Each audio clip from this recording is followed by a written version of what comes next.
आरती Kulkarni, IBN Lokmat special मध्ये आज आपण बोलणार आहोत होळी आणि पर्यावरण रक्षणाबद्दल। खरं तर अनिष्ट प्रवृत्तींचा नाश करण्यासाठी आपण होळी पेटवतो, पण याच होळीमध्ये मोठमोठी झाडं जाळण्याची प्रथा आपल्याकडे आहे। या प्रथेविरुद्ध सध्या कोकणामध्ये आणि खास करून उत्तर कोकणामध्ये जागर सुरू आहे।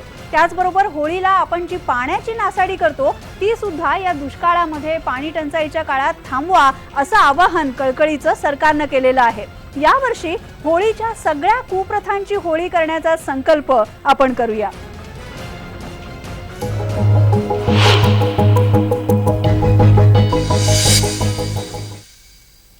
कोकणामध्ये गणेशोत्सवाच्या प्रमाणेच शिमगा सुद्धा खूप मोठ्या प्रमाणात साजरा होतो।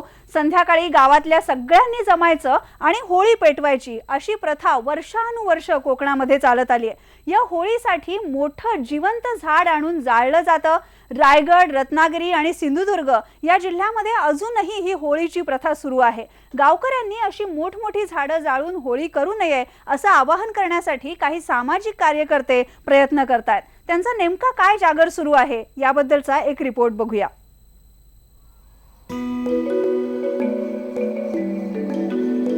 होळी हा सण अवगुणांची होळी करण्याचा सण आहे। राज्यात प्रामुख्याने कोकणात मोठ्या प्रमाणात हा सण साजरा केला जातो। कोकणात एकूण 9 दिवस होळी पेटवली जाते। हे 9ही दिवस महाकाय सावरांच्या झाडांची कत्तल करून रोज एक झाड जाळण्याची कोकणात प्रथा आहे। तर आदिवासी भागात 5 दिवस सावर, आंबा, साग, औदुंबर आणि जांभळाची जिवंत झाडं जाळली जातात। पुराणामध्ये संतांनी अवगुणांची होळी करा असं म्हटलंय, पण जिवंत महाकाय झाडांची कत्तल करून जाळा असं कुठंही म्हटलं नाहीये। होळीच्या सणांची स्पर्धा वाढत असल्यानं होळीच्या या 9 दिवसांच्या काळात 1 लाख जिवंत झाडांची कत्तल करून होळीत जाळली जात असल्याचं तज्ज्ञांचं मत आहे। एवढ्या मोठ्या प्रमाणात झाडांची कत्तल होत असताना वन विभाग मात्र यावर काहीच कारवाई करत नाहीये। रायगड, रत्नागिरी, सिंधुदुर्ग या जिल्ह्यात आजही वन अधिकाऱ्यांच्या डोळ्यात देखत होळीसाठी मोठी झाडांची कत्तल केली जाते। वन कायद्याच्या नुसार जंगलातलं एक जरी जिवंत झाड तोडलं तरी 6 महिन्याच्या कारावासाची शिक्षा आहे। मात्र हे सर्व कागदावरच आहे। कुठेही वन विभाग कारवाई करताना मात्र दिसत नाही।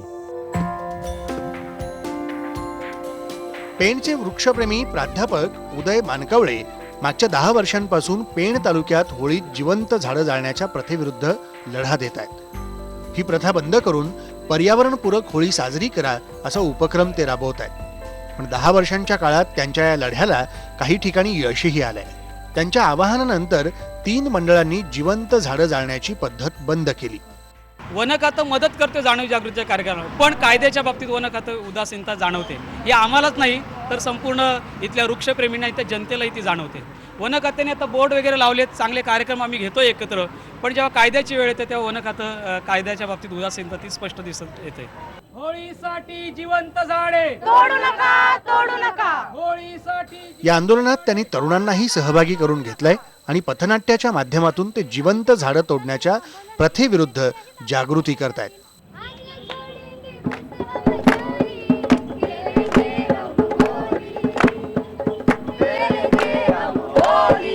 अरे थांबा थांबा थांबा, मला एक सांगा, जी झाडं तुम्ही तोडता ती नाही तुम्ही लावलेली नाही, मी ते निसर्गाने दिलेली एक देणगी आहे। ती झाडं तोडून तुम्ही कसली संस्कृती जपता रे? ओ ताई, जा ना, तुमची कामं करा ना, कशाला सकाळ सकाळी उतरवताय? म्हणजे स्वतःच्या शरीराची वाट तर लावलीच आहे, आता निसर्गाला तरी सोडा। अरे आज जर झाडं नसतील, आज जर निसर्ग नसेल तर उद्याची पिढी निरोगी कशी असेल? पण झाडाचा आणि निरोगी पिढीचा संबंध काय? संबंध आहे, तेच तर मी सांगायचा प्रयत्न करते। मला एक सांगा, तुम्ही झाडं स्वतःच्या मालकीची असल्यासारखी तोडून आणता, निसर्गाची हानी करता, त्या बदल्यात निसर्गाला काय देता? मग झाडं राहत नाहीत म्हणून पाऊस नाही, पाणी नाही, दुष्काळ, ग्लोबल वॉर्मिंग, शेतकऱ्याची आत्महत्या आणि खूप काही, निसर्गाची नुसती नासधूस। अहो पण अरे पण होळी म्हणजे काय रे? आपल्या अवघडांची होळी। एवढं मोठं झाड तोडून तुम्ही पेटवणार काय? आणि शेणाच्या गोवऱ्या, पाला पाचोळा जरी पेटवला तरी लागणार काय? आग, फक्त आणि फक्त आग। आज झाडं नाहीत त्यामुळे जंगलं नाहीत, जंगलातील प्राण्यांना खायला अन्न मिळत नाही, पशु पक्षी प्राणी अक्षरशः तडफडून मरत आहेत। हो नाही, पटलं आम्हाला। आतापासून आम्ही जिवंत झाडं तोडणार नाही, पर्यावरणाची हानी होऊ देणार नाही। संपूर्ण महाराष्ट्रात कुठेही जिवंत झाड तोडून होळी सण साजरा केला जात नाही. सगळीकडे शेणाच्या गोवऱ्या पालापाचोळा एकत्र करून होळी सण साजरा केला जातो. अहो, दिवसाला आपण 2000 रुपयाचा प्राणवायू झाडांकडून मोफत घेतो. अशी अनमोल झाडे आपण सण उत्सवांमध्ये तोडून जाळणे म्हणजेच विनाशाला आमंत्रण देणे. होळी सणाला आमचा मुळीच विरोध नाही. ती पर्यावरणपूरक असावी. आनंदाने एकजुटीने आपण होळी सण साजरा करूया, पण ती पर्यावरणपूरक. चला तर मग पर्यावरणपूरक होळी साजरी करूया. जिवंत झाडांची तोड थांबवूयात. झाडे लावा, झाडे जगवा. झाडे लावा, झाडे जगवा.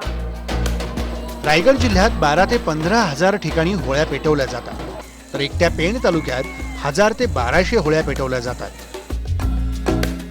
एका होळीला 9 झाडं म्हणजे तुम्ही अंदाज लावू शकता की किती झाडांची कत्तल होतीये. वनविभाग आणि पोलिसांच्या देखत ही जिवंत झाडं नाचत वाजवत आणली जातात. यावर वनाधिकाऱ्यांचं काय म्हणणं आहे ते देखील पहा. जिवंत झाडं जाळणं ही खरं म्हणजे अनिष्ट प्रथा आहे. या प्रथा कुठेतरी बदललं पाहिजे आणि हे तरुणांना मान्य आहे, पण काही जुनी जाणकार ज्येष्ठ नागरिक आहेत त्यांना हे कुठेतरी खटकते की आमच्या पूर्वपार परंपरा चालत आलेल्या ह्या कुठेतरी ते त्यांना ह्याच्यात कुठेतरी घाव घातल्यासारखं वाटते. आणि हे जे अनिष्ट प्रथा आहेत हे चालवण्यासाठी ही लोक फार विरोध करत आहेत की हे असं झालं नाही पाहिजे असं या लोकांना वाटतं. तुझं तरुण म्हणून का वाटतं तुला थांबलं पाहिजे? मला तरुण म्हणून मलाच नाही तर अनेक तरुणांची हीच म्हणणे आहेत की हे कुठेतरी थांबलं पाहिजे. राज्यात प्रत्येक जिल्ह्यात होळी पेटवली जाते, पण तिथं पेंढा, शेणाच्या थाप्या, पालापाचोळा आणि सुक्या लाकडांचा वापर केला जातो. मात्र कोकणामध्येच जिवंत झाडं जाळण्याची प्रथा आहे. ही प्रथा थांबवण्यासाठी कोकणवासियांनीच पुढाकार घेण्याची आता गरज आहे. व्हिडिओ जर्नलिस्ट संदीप मोरेसह विनय म्हात्रे, IBN लोकमत, रायगड. आज 21 मार्च जागतिक वन दिन आहे आणि याच्यामध्ये आपण झाडांचं रक्षण करा, वनांचं रक्षण करा असा संदेश देत असतो आणि त्याच वेळेला होळीला आपण जिवंत मोठमोठी झाडं तोडत असतो. हाच विरोधाभास कसा आहे आणि याबद्दलच कसा जागर केला पाहिजे याबद्दल बोलण्यासाठी आपल्या सोबत पर्यावरण तज्ञ आणि सोमय्या सेंटर फॉर एक्सपिरियन्शियल लर्निंगचे संचालक प्रशांत महाजन आहेत. आपण प्रशांतशी याबद्दल बोलणार आहोत.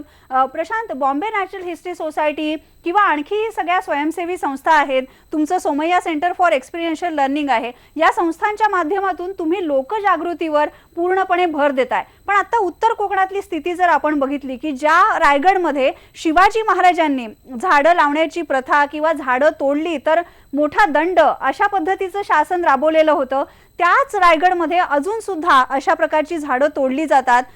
कोकणातल्या सगळ्या कोकणवासियांना तुम्ही काय सांगाल? प्रकृतीचं संवर्धन ही आपली संस्कृती आहे आणि याचं पालन न करणं ही एक विकृती आहे. खास करून रायगड भागामध्ये जर हे होत आहे हे खूप धक्कादायक आहे. रायगड आणि शिवाजींचं नातं मी सांगायला नको. ज्या शिवाजी महाराजांनी आपल्या आज्ञापत्रकामध्ये वृक्ष किती महत्वाची आहेत हे सांगितलेलं आहे, त्याच राजांच्या राजधानीमध्ये जर होत असेल तर हे दुर्दैवी आहे आणि हे थांबलं पाहिजे. वृक्ष किती महत्वाची आहेत हे आपल्याला ह्या विद्यार्थ्यांनी त्यांच्या पथनाट्यातून सांगितलंय. जंगल ही नदीची आई आहे. बऱ्याच नद्यांचा उगम जंगलातून होतो आणि जंगल कापणं, झाडं कापणं म्हणजे नद्यांची पुरवठा करणारी जी यंत्रणा आहे ती थांबवणं. ज्यावेळी आपण झाडं कापतो, जंगल कापतो, त्यावेळी मातीची धूप होते. बरोबर. जी माती तुम्हाला शेतीसाठी आवश्यक आहे, येत्या 10, 15, 20, 30 वर्षामध्ये जी काही लोकसंख्या कोकणामध्ये या आपल्या देशामध्ये होणार आहे, त्यांना जर अन्न पुरवठा करायचा असेल तर ही मातीची धूप आपल्याला परवडणारी नाही. आणि त्यामुळं हा जो प्रकार चालू आहे वृक्षतोडीचा, जंगल तोडीचा, हा ताबडतोब थांबला पाहिजे. बरोबर आहे. हा वृक्षतोडीचा प्रकार थांबला पाहिजे आणि एक दिवस नाही तर 9 दिवस जर कोकणामध्ये अशा पद्धतीनं होळी साजरी होत असेल तर किती झाडांची कत्तल होत असेल कल्पना करा खरोखरच. आणि प्रशांत, आपण दुसरं बघितलं की झाडं म्हटले की आपल्याला एक असं हिरवीगार वृक्षराजी डोळ्यासमोर येते आणि खेड्यातल्या शहरातल्या लोकांचं म्हणणं हेच असतं की जी जुनी झाडं आहेत, वठलेली झाडं आहेत ती आम्ही तोडतो. आता आपण ही जी काटेसावरीचं झाड बघतोय, ही झाडं मोठ्या प्रमाणात तोडली जातात. याचा काय परिणाम होत असेल कोकणातल्या पर्यावरणावर? काटेसावर खास करून जी आता लाल फुलं आपल्याला दिसत आहेत त्याच्यावरती कोतवाल पक्षी हा येतो आणि कोतवालाला इथे भरपूर खाद्य मिळतं आणि हा कोतवाल पक्षी हा कीटकभक्षी पक्षी आहे. शेतीला नुकसान करणारे जे किडे असतात ते किडे हा कोतवाल पक्षी खात असतो. हे एक उदाहरण झालं. समजा आपण शेवरीची झाडं कापली तर कोतवालासारखे जे पक्षी आहेत त्यांचा अधिवास हा नाहीसा होतो आणि त्यामुळं शेतीवरती नैसर्गिकपणे जे नियंत्रण होतं ते नियंत्रण याच्यातून निघू शकतं. त्याचबरोबर आपल्याला त्या पथनाट्यातून त्यांनी सांगितले की एका दिवसात आपल्याला 2000चा ऑक्सिजन मिळतो. एका झाडापासून त्याच्या पूर्ण आयुष्यात ते झाड आपल्याला कमीत कमी 10 ते 15 लाख रुपये इतकं संसाधन देतं किंवा सर्व्हिस आपल्याला देत असतं.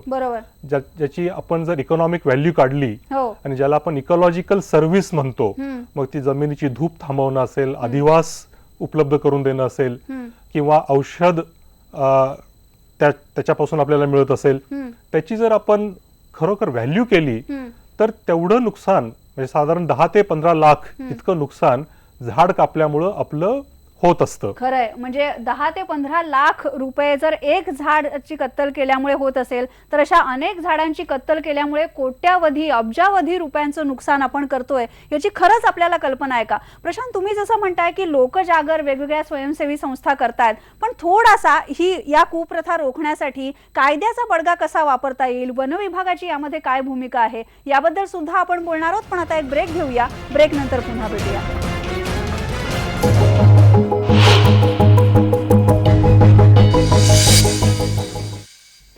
होळी अगदी 2 दिवसांवर आलेली आहे आणि होळीला आपण अनिष्ट सगळ्या ज्या प्रवृत्ती आहेत त्याचं दहन करतो, त्याची होळी करतो.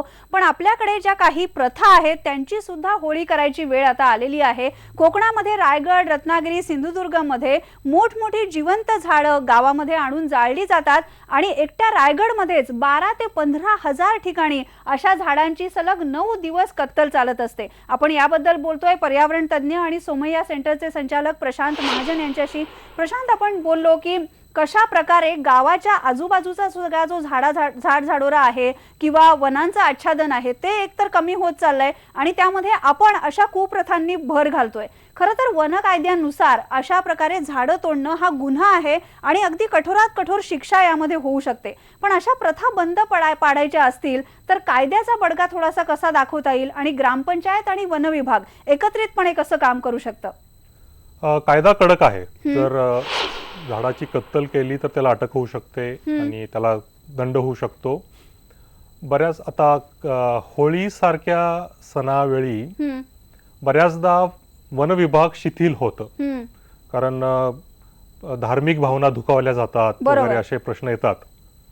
परंतु आपल्या धर्मामध्ये झाडाची कत्तल करा आणि होळी साजरी करा असं कुठं सांगितलेलं नाही आहे. खरंय. त्यामुळे वन विभाग या बाबतीत थोडंसं जास्त कडक होऊ शकतं.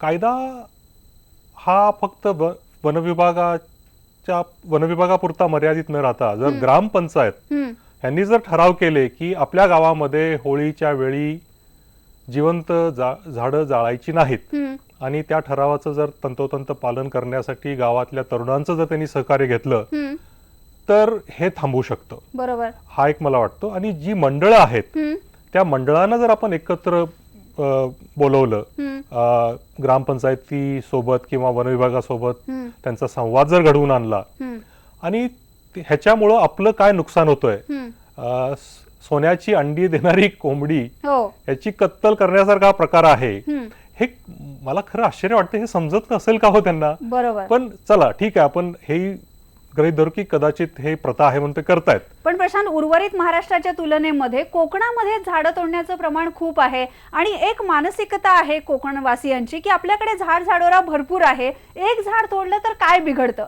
म्हणजे ही मानसिकता जी आहे ती कशी बदलता येईल? कोकणाचा वाळवंट व्हायला वेळ लागणार नाही. जर ज्या प्रकारे आपण झाडांची कत्तल करतोय, जंगल तोडतोय, फक्त होळीच नाही पण वेगवेगळ्या कारणांमुळे जंगल तोडलं जातं. बरोबर. आणि असा दबाव जर राहिला तर ह्या शतकाच्या शेवटी हे कोकणाचं जे आत्ताचं रूप आहे ते रूप राहील याची काही शाश्वती नाही.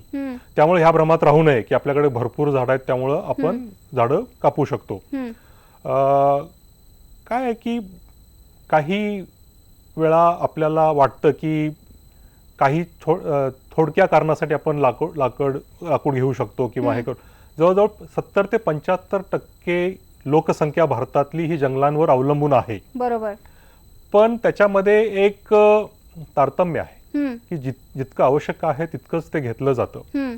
पण ज्यावेळी अशा प्रकारचे सण येतात आणि ज्यावेळी ती गरज नसती पण केवळ एक प्रथा आहे म्हणून आपण ते ज्यावेळी करतो त्यावेळी हा दबाव खूप मोठा असतो आणि त्याची पुनर्निर्मिती म्हणजे पृथ्वीची आपल्याला परत द्यायची जी क्षमता आहे ती क्षमता कमी कमी होत जाते. खरं तर आता आपण इतकं पृथ्वीकडून घेतलेलं आहे झाडांच्या रूपातून, वेगळ्या नैसर्गिक साधन संपत्तीच्या रूपातून, की जवळजवळ 40% जास्त साधन संपत्ती आपण ऑलरेडी घेतलेली आहे. आणि अशीच जर परिस्थिती राहिली तर 2030-2035 पर्यंत 2 पृथ्वी इतकी साधन संपत्ती झाडं आपल्याला लागतील. बरोबर आहे. आणि ती तर आपल्याकडे नाही आहेत. एक काटेसावरीचं झाड असेल किंवा सागाचं झाड असेल, जांभळाचं झाड असेल, ते वाढायला, पूर्ण मोठं व्हायला 20 ते 30 वर्ष लागतात. आणि होळीच्या सणासाठी आपण केवळ आपल्या आनंदासाठी, मनोरंजनासाठी ते झाड तोडून टाकतो आणि जाळून टाकतो. कोकणामध्ये खरं तर एखादा निर्णय घ्यायचा असेल तर गावकी भरवून त्या गावकीमध्ये त्या विषयावर चर्चा करून तो निर्णय घेण्याची प्रथा आहे. या होळीच्या निमित्तानं अशी जिवंत झाडं काय पण कोणतंही लाकूड जाळायचं नाही असा संकल्प आपण करूया. आणि अशा प्रकारे कोकणातच आणि उर्वरित महाराष्ट्रामध्ये जर अशा कुप्रथा असतील तर त्या कुप्रथांची यावर्षी होळी करूया. धन्यवाद या कार्यक्रमामध्ये सहभागी झाल्याबद्दल प्रशांत महाजन सर. आता इथेच थांबूया. पहा फक्त IBN लोकमत.